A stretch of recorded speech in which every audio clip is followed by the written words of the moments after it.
And now we're going to begin the process of building the vise, the face vise. I have these scaffolding supports. They're old, they were already attached, and I can just cut this off and put on a handle, or just reshape this in some way to be a handle. So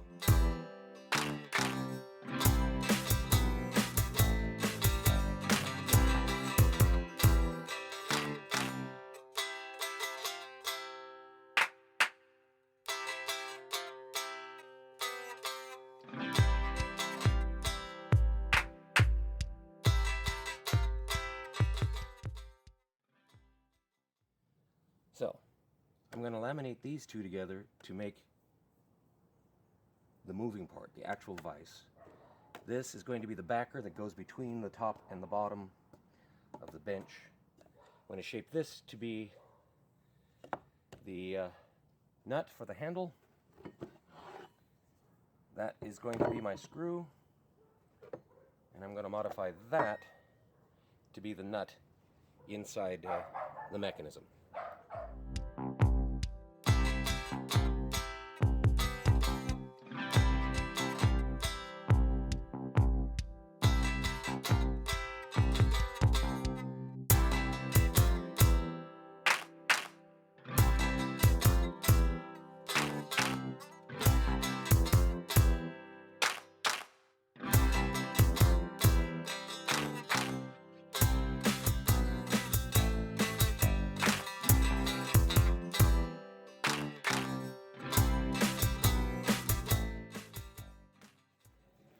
I suppose I should address this gorilla in the room.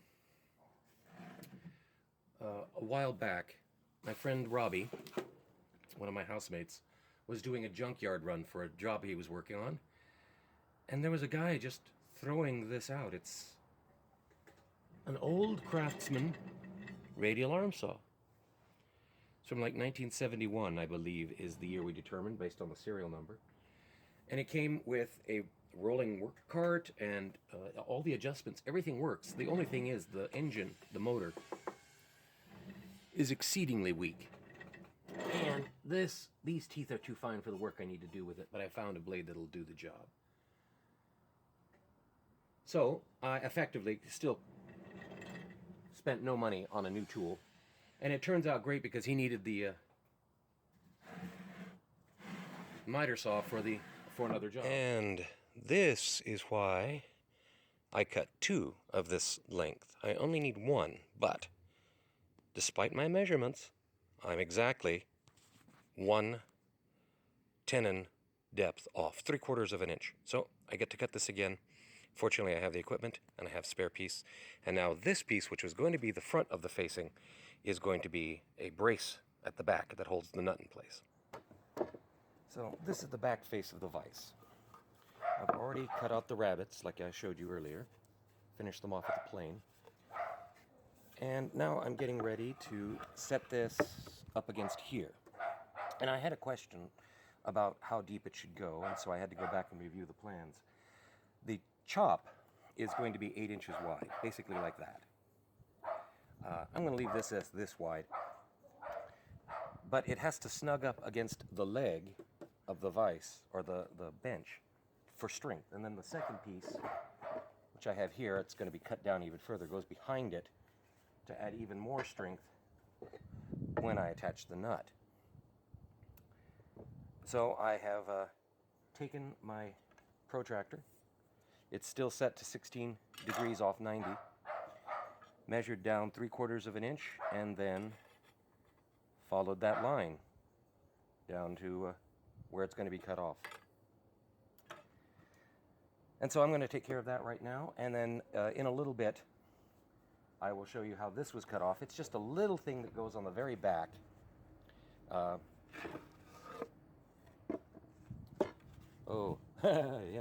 I made a mistake. Thank you for pointing it out. This has to go on this side. So let me make that change and make the cut before I do anything else.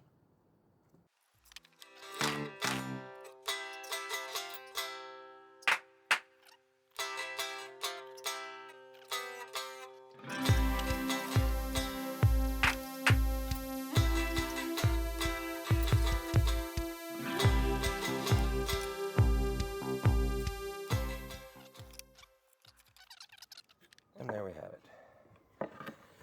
So that this is going to be presenting to the outside, and it fits right up against that face. The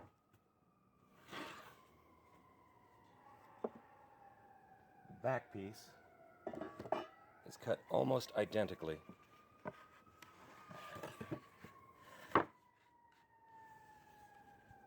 But is a lot shorter.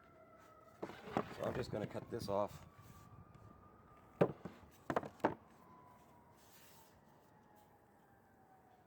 Along this line.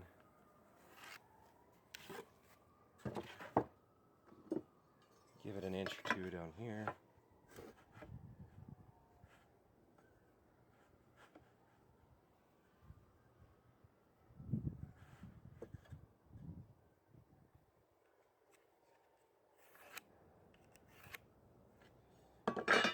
And this will be my backer. All right. So the idea here is this backer adds that much more strength behind the leg. And then this, being the screw that I'm going to use, let me use this one. This one. The screw that I'm going to use fits into this thing very easily. It's made for it, right?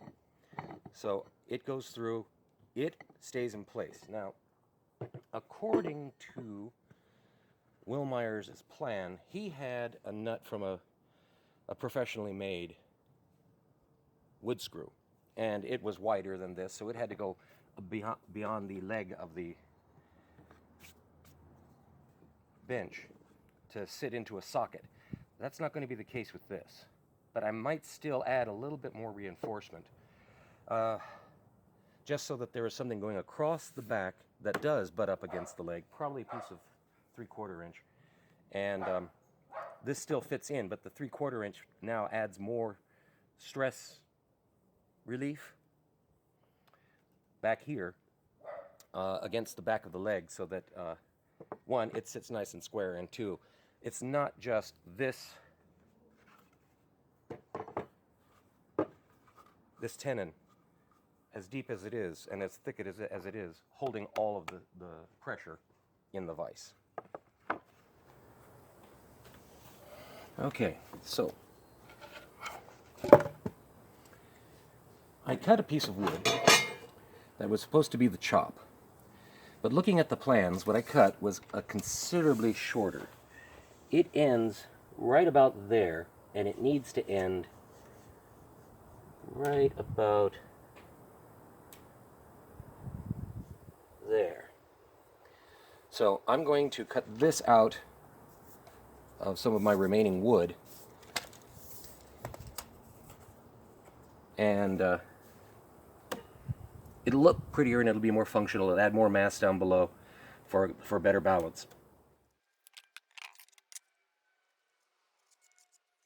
Also,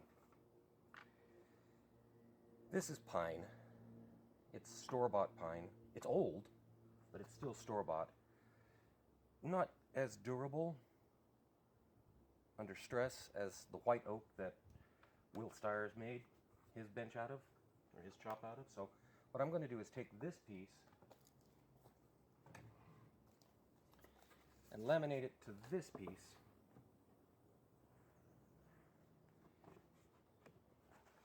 and then taper this down so that I have more mass up here behind the nut, and then it can be a little bit more graceful headed down. But let's proceed forward. I know that this is, it's 9 1/8 of an inch wide. So 4 1/2 plus a 1/16 gets me center. And likewise know that from there, the width at the base is going to be 3 1/2 inches. So I want 1 75 here, and 1 75 here, and these are going to be the final numbers. Snug up. And let's make this 3 1/2 inches tall.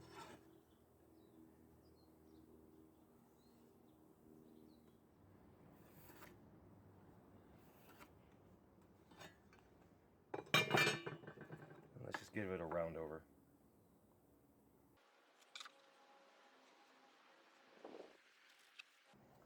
Likewise, the full width of this thing is going to be 8 inches wide at the top.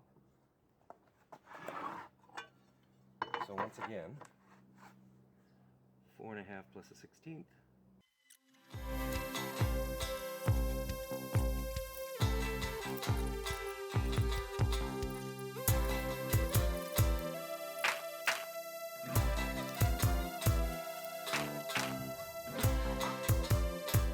It's nice.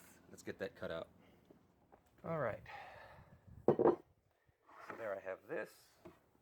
It's cut to the wide side there. And now I'm just gonna trace that overall pattern onto this. Yeah, that works out just fine. I can even improve the line that I just cut.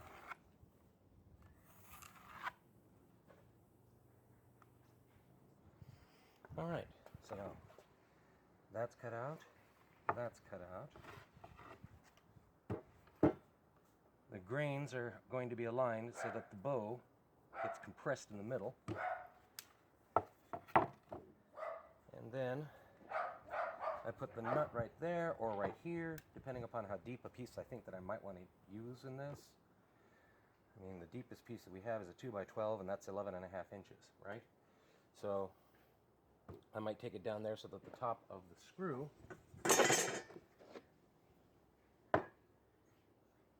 is at 11.5 inches from the top of the chop. Right there. And in fact, I wouldn't be doing it flush, so let's just make it even 10 inches, like that, to the top. Does that sound right? I don't know. Plans don't make any specific mention. But set that up there.